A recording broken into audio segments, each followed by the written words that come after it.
Magandang araw po sa inyong lahat mga kababayan at welcome back dito po sa PNR at ito nga mga karibin natin, matinding utos. Ito ang di inaasahan ng lahat. Ayan mga kababayan, patungkol po riyan ang ating alamin at bibigyan ng reaksyon ngayong araw na ito. Pero bago pong lahat mga kababayan, sa mga hindi pa po nakapag-subscribe sa ating munting channel ay pa-subscribe naman po.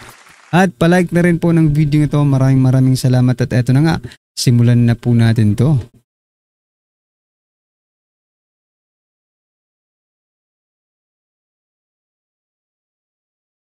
So yan mga kababayan, bago po natin muling i-play ang video ito, pasadahan po muna natin ang mga nagte-trending na mga balita dito po sa mundo ng social media at unahin na po natin to.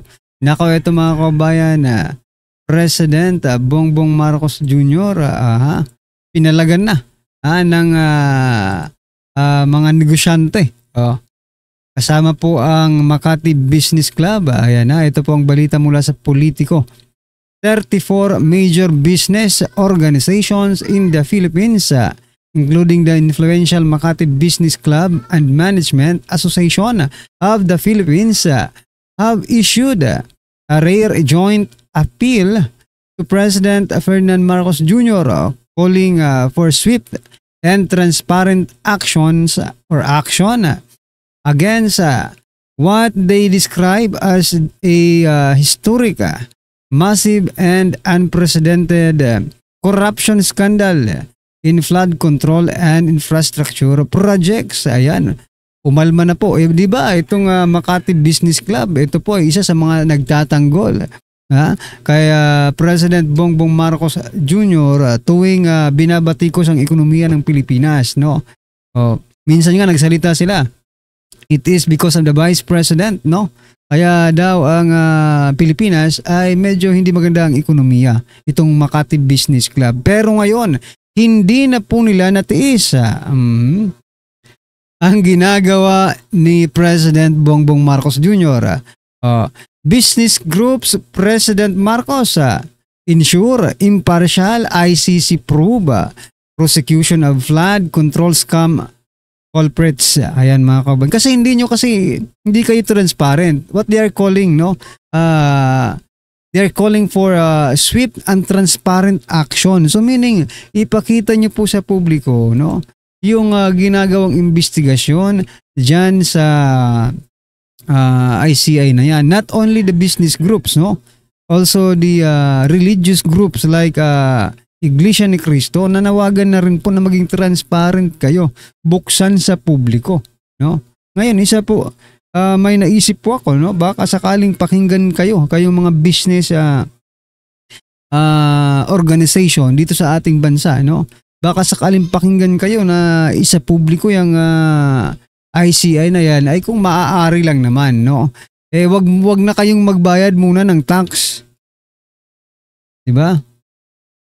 Hangga't hindi po nila isinasa publiko itong ICI probe, no? Wag munang magbayad ng tax mga kababayan. Kasi parang niloloko lang tayo pag ganun ang nangyayari, 'di ba? Parang naglolokohan lang eh. Anyway, ano po ang inyong masasabi dyan mga kababayan? I-comment nyo na lang. At eto, pasadahan din po natin to si Secretary Vince Dizon. Sabi po kasi dito, no? Ito matinding utos ng Pangulo. Sabi po ni Secretary Vince Dizon, the President has told everybody, walang kamag-anak, walang kaibigan, walang kaalyado, and that goes for all of us. His cabinet members, we have to be of the same mindset as the President. Ayan, no? Matinding kautusan. Walang kamag-anak, okay? Walang kaibigan, walang kaalyado. But the question is, nangyayari po ba yan, Secretary Vince Dizon? Baka kasi ganito ang nangyari, no? Ito pong nakikita kong nangyari. Nung nag-meeting sila, no? Nung nag-meeting, okay, dismiss. Umalis agad si Secretary Vince Dizon. Okay? Tapos yung mga natira, eto na, sila na. Sila na itong gumagawa ngayon ng mga investigasyon. Baka hindi ka nakasali doon po sa pinagmitingan nila na iwasan, banggitin, no? At protektahan yung mga kaalyado at kamag-anak. 'Di ba? Ikaw lang siguro ang Secretary Vince Dizon, ikaw lang siguro yung unang umalis, no? Nag-meeting ulit sila. Eto nang nangyayari ngayon. Yan ang narinig mo. What I'm trying to point out yan ang narinig ni Secretary Vince Dizon, but in reality, no, iba po ang nangyayari. Sa bagay, the President, no, si Presidente Bongbong Marcos naman ang nagsabi, hindi naman po si Secretary Dizon, no. The President has told everybody. Ibig sabihin, baliktarin nyo. Kasi lahat ng sinasabi ng Pangulo is kabaliktaran. Di ba? Okay, nagets na natin ngayon kasi the President pala ang nagsalita. That's why, kabaliktaran ang nangyayari. Alright, ano po ang inyong masasabi dyan? At eto, pasadahan din po natin to. Nako. ICI hearing, ipagpapaliban muna dahil sa medical procedure ni Romualdez. Ayan mga kababayan, talagang Martin Luther, anong tawag niya, no? Ni Atty. Rowena Guanzon dito, King, Luther King. Talagang ikaw ang nasusunod, no? Sabi nga, tama yung nag-comment hindi ko lang na nang yung pangalan sa kahapon, yung natin. Kasi natapik natin kahapon to Sabi niya kahapon, bakit wala bang doktor na magtitingin sa kanya to be transparent? Baka kasi mamaya, no? Dinadahilan lang nila yan. Dapat may doktor, doktor mismo ang magsasalita na may karamdaman si Romualdez. Bakit? Di ba? Kasi baka mamaya, niloloko lang tayo kahit walang nararamdaman. No? Ang taba-taba mo na kasi, no? Malusog ka naman. Dapat doktor po ang magsasabi. Hindi mo na ito makaka-attend sa hearing, Kasi may sakit to may sakit sa utak to. Diba? Parang gano'n, example lang. Anyway, eto pa, si Saldico. Sabi naman po dito ng tagapagsalita ni Saldico, yung niya to sa Ako Bicol Party List rin ito. Si Representative Garbin, sabi po dito, nanawagan sa publiko na bigyan ng due process. Si Saldico sa matinding pagsubok na kinahaharap nito. Aray ko po. Due process? Hindi nga siya umuwi, due process. Alam niyo mga kaubayan, yung due process, naririnig ko lang yan sa mga Duterte. Di ba? Kapag Duterte po, nababaligtad na yata ngayon no? Kung dati hindi nyo binibigyan, bakit binigyan nyo ba ng due process ang mga Duterte? Di ba? Dinudurog nyo yung Duterte, di ba? Tapos ngayon kayo ang hihingi ng due process.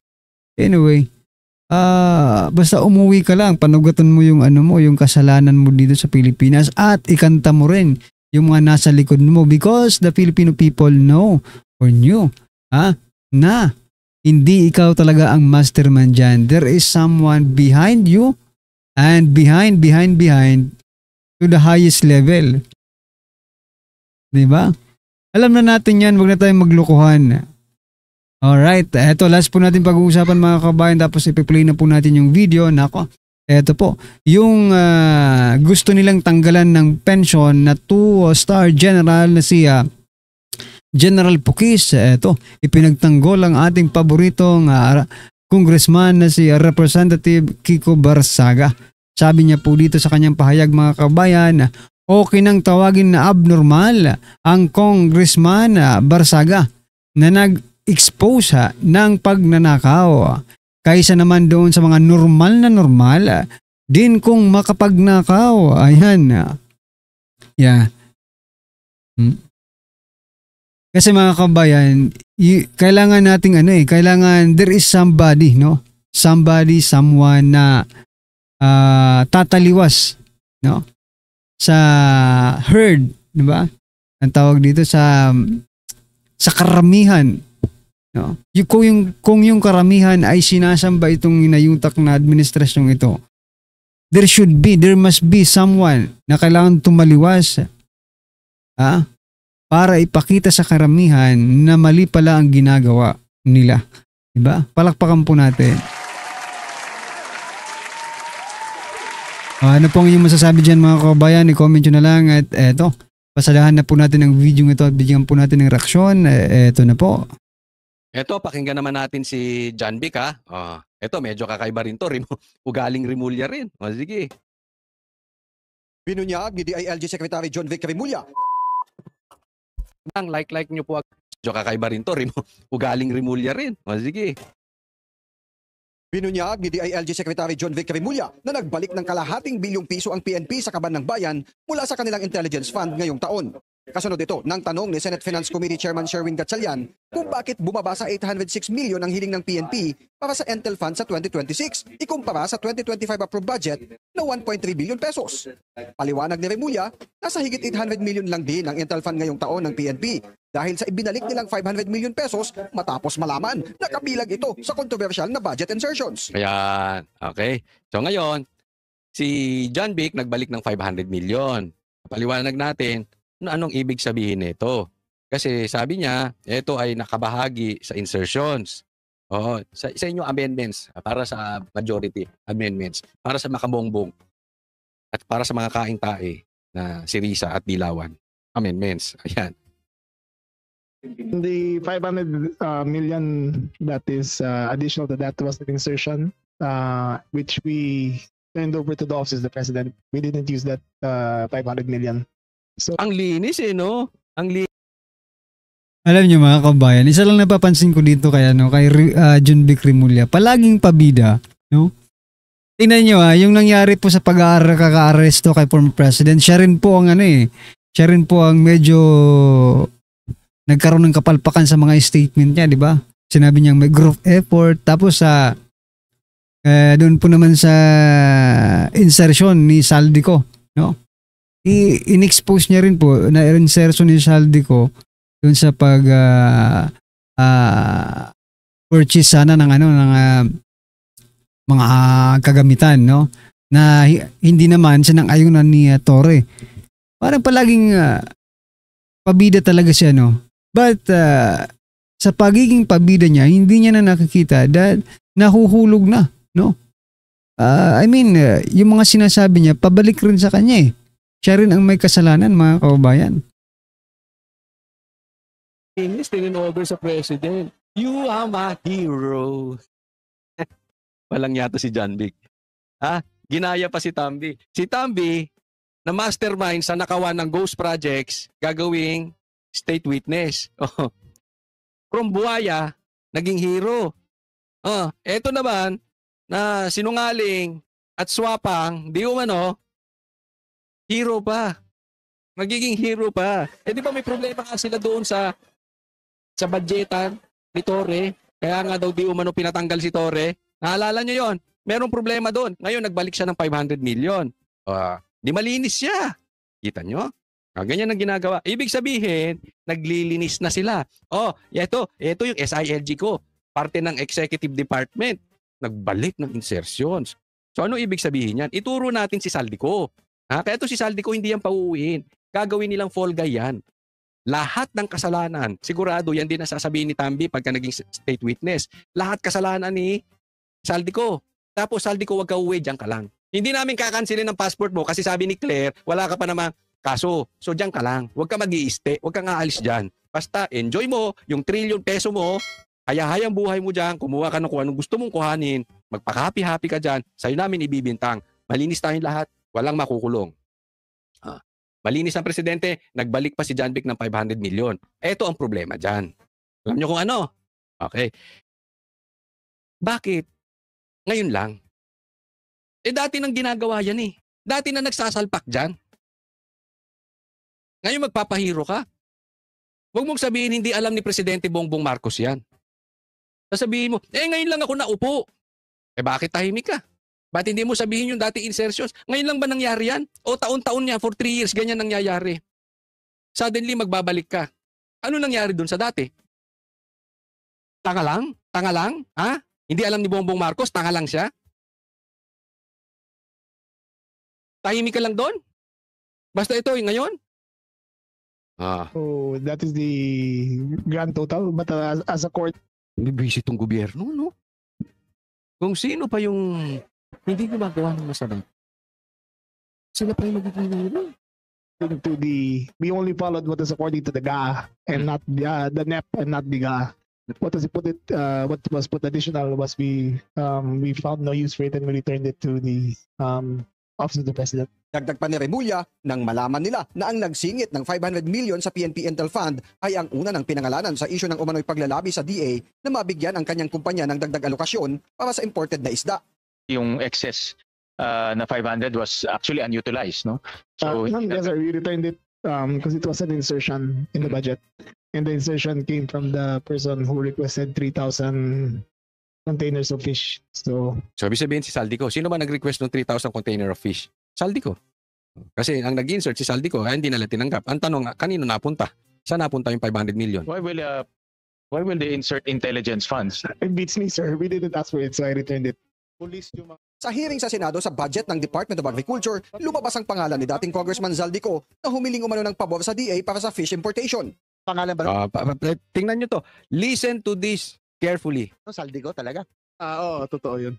3,000 containers. Yes, Mr. Chair. God, Mr. Chair, nalulula na ako. Nakapasok ko ba yung 3,000 containers? Ay, no. hindi na talaga. No.